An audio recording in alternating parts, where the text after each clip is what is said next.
Let's go ahead and call the Housing and Redevelopment Authority to order for November 24th, 2020. The chair will note, the clerk will note that the trustees are all present and accounted for. I have no chair's remarks for you today. So the first item on your agenda, get back to it here,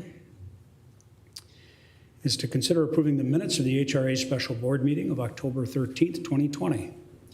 Second. Motion by trustee Look, second by trustee Brasted. Any other changes or any changes? Seeing none, all those in favor, please signify by saying aye. Aye. Anyone opposed? The minutes are adopted.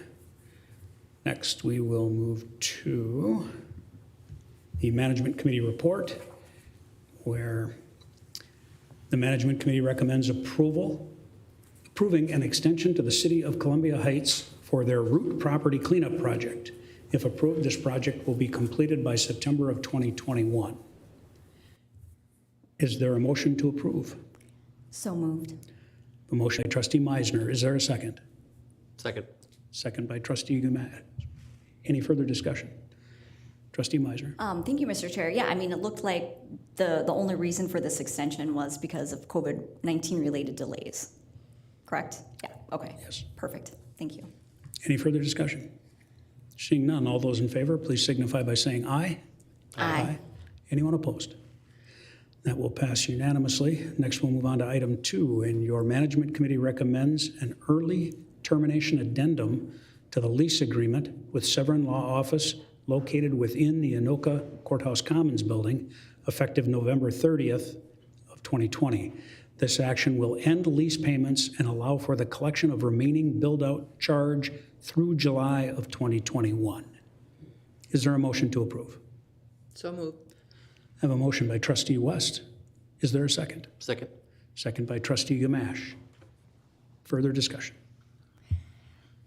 Trustee Meisner. I'm sorry, Mr. Chair. Yes, and again, so the lease is terminated, but he's vacated, but he still has to pay for the build out that he had.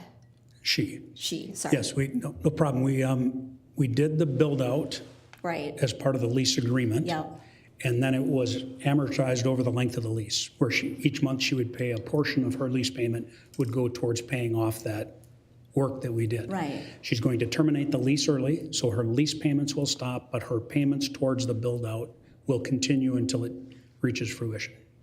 And then I'm just kind of curious, practicality wise then, do we try to release it as is with this customized build out that the tenant no longer needs? I assume that answer is Right? yes, Okay, thank you. depending on what we decide to do with the whole building. Right. We will have that meeting in January. Any further discussion? Seeing none, all those in favor, please signify by saying aye. Aye. Anyone opposed? That item passes. And the last item for you today on the Management Committee report is the Management Committee recommends approving the participation in the 2021 MHFA Startup Program for First-Time Home Buyers. That's Minnesota Housing Finance Agency. There's no cost to participate in this program. This is something we do every year to help our first-time home buyers secure funding to buy homes in Anoka County. Is there a motion to approve? So moved. Motion by trustee Brasted. Is there a second? Second. Second by trustee Meisner. Is there further discussion? Seeing none. All those in favor, please signify by saying aye. Aye. Anyone opposed? Is there anything else to come before the HRA board? Seeing nothing, we are adjourned.